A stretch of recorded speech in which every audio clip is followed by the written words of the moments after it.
या फिर उनके खिलाफ जो केसेस हैं वो उसमें जमानत पर। शब्बीर डार इस वक्त हमारे साथ टेलीफोन लाइन पर मौजूद है। शब्बीर बताएगा कि तोशाखाना 2 केस में जो उनकी केस में जमानत हुई है उस हवाले से क्या तफसील है आपके पास?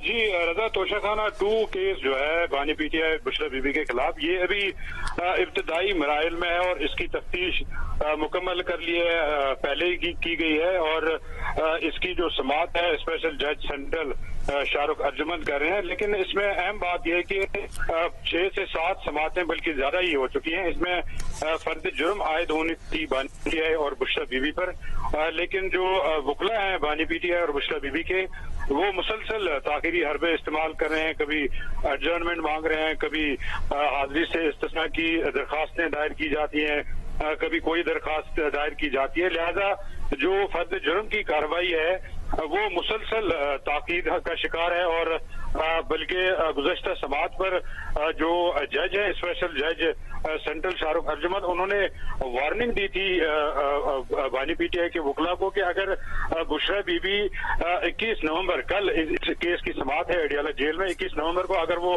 पेश नहीं होती हैं तो अदालत उनकी जो जमानत है वो मनसूख कर देगी और उनके जमानती मचलके भी जब्त किए जाएंगे। लिहाजा जो केस है वो अभी इब्तिदाई मराहिल में है। इसमें जो चालान है वो चालान की नकूल तकसीम की गई है मुल्जिमान में और इसके बाद चूंकि फर्द जुर्म की कार्रवाई होती है उस फर्द जुर्म की कार्रवाई अभी तक जो वकला सफाई है उन्होंने आयद नहीं होने दी है। लिहाजा जो केस का जो इब्तिदाई मरहला है फर्द जुर्म की कार्रवाई वो अभी तक रुकी हुई है। शबीर, जो 25 तारीख को एक फर्द जुर्म आयद होनी है उस हवाले से क्या तफसील है आपके पास? जी 25 तारीख को 9 मई के केसेस की फर्द जुर्म आयद होनी है। वो बानी पीटीआई के केसेस है 9 मई के जो जीएचक्यू का जुर्म आयद होनी है। लेकिन कल 21 तारीख को जो एफआई की अदालत है स्पेशल जज सेंट्रल शाहरुख अर्जुमंद उन्होंने 21 तारीख को तोशाखाना 2 केस की समाअत फर्द जुर्म की कार्रवाई के लिए मुकर्रर की है और उन्हें बाकायदा तौर पर गुज़श्ता समाअत में ये वार्निंग दी थी वकला सफाई को कि अगर बुशरा बीबी इस समाअत हाजिर नहीं होती हैं तो अदालत उनकी जमानत मनसूख कर सकती है और बाकायदा तौर पर ये आर्डर में लिखवाया गया है कि अगर बुशरा बीबी हाजिर न हुई तो जमानत मनसूख हो जाएगी। लिहाजा जो फर्द जुर्म की कार्रवाई है इस केस की वो अभी तक रुकी हुई है। इसी वजह से वो आगे नहीं बढ़ पा रहा है।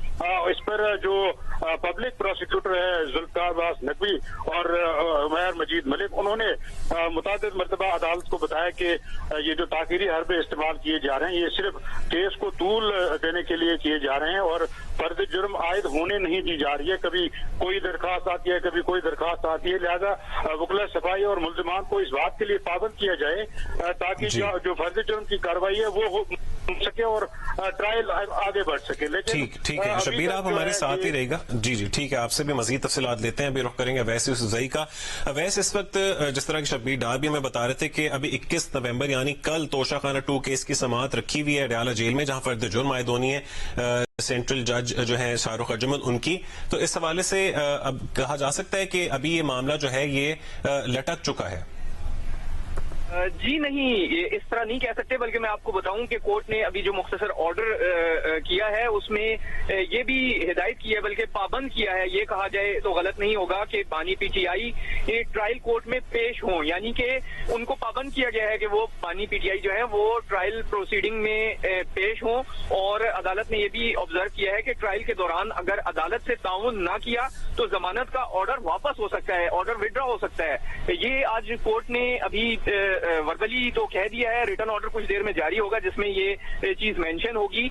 और इसका मतलब ये है कि बानी पीटीआई को ये पाबंद किया गया है क्योंकि प्रोसिक्यूटर की जानिब से ये अदालत को बताया गया था कि इस अदालत ने जो रिलीफ दिया है बुशरा बीबी को और जमानत दी है वो उसको मिस यूज कर रही है और अदालत के सामने पेश ही नहीं हो रही, जिसकी वजह से जो ट्रायल है वो इल्तिवा का शिकार है, वो लटक रहा है और ताखीरी हरबे इस्तेमाल किए जा रहे हैं। कानून के मुताबिक जो दोनों मुल्जिमान हैं उन्होंने एक साथ जब अदालत में पेश होना है तो फिर फर्द जुर्म आयद होनी है। ऐसा नहीं हो सकता कि बुशरा बीबी की अदम हाजिरी में सिर्फ बानी पीटीआई पे फर्द जुर्म आयद हो जाए, उसके लिए दोनों की मौजूदगी जरूरी है। इसलिए जब बुशरा बीबी पेश नहीं होती तो उन पे फर्द जुर्म आयद करने की जो कार्रवाई है वो मुकम्मल नहीं होती। आज जब अदालत के सामने ये तमाम गुजारिशात प्रोसिक्यूटर की जानिब से रखी गई तो अदालत के माइंड में ये चीज थी और उन्होंने जब जमानत मंजूर की है तो उसके बाद ये भी ऑर्डर में लिखा दिया है कि जमानत के बाद बानी पीटीआई जो है ट्रायल कोर्ट में पेश हों और ट्रायल के दौरान अगर उन्होंने अदालत से ताउन नहीं किया तो जमानत का ऑर्डर वापस हो सकता है। तो ये बड़ी अहम ऑब्जर्वेशन है जो आज कोर्ट ने दी है और इसका रिटन ऑर्डर भी कुछ देर में जारी हो जाएगा।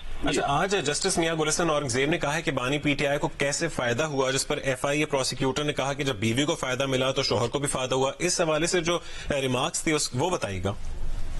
जी बिल्कुल, देखें इस हवाले से जो आज आर्गूमेंट्स चल रहे थे, मिस्टर सलमान सफदर ने पहले आर्गूमेंट्स किए, फिर जो के प्रोसिक्यूटर थे उन्होंने आर्गूमेंट्स किए, तो एक सवाल आया और उन्होंने पूछा कि इसका जो फायदा है वो बानी पीटीआई को कैसे हुआ, क्योंकि बानी पीटीआई की आज जमानत की दरखास्त चल रही थी। बुशरा बीबी जो है उनको पहले ही जमानत मिल चुकी है इस केस में, तो उनका ये कहना था कि ये जो बल्गारी सेट है जिसकी कम कीमत लगवाई गई तो इसकी बेनिफिशरी जो है वो बुशरा बीबी है। अदालत ने सवाल किया कि जब बुशरा बीबी बेनिफिशरी है तो इसका फायदा बानी पीटीआई को कैसे हुआ जो इस वक्त कोर्ट के सामने पिटीशनर है। इस पर प्रोसिक्यूटर का कहना था कि वो चूंकि बानी पीटीआई की अहलिया हैं और बानी पीटीआई को भी फायदा हुआ जब उनको फायदा हुआ, तो इस पर वो जो जस्टिस मियां गुलशन औरंगजेब हैं उन्होंने काफी जो है उसका हैरत का भी इजहार किया और उन्होंने कहा कि अगर बुशरा बीबी को किसी चीज का फायदा है तो बानी पीटीआई को फायदा कैसे हो सकता है। ये आज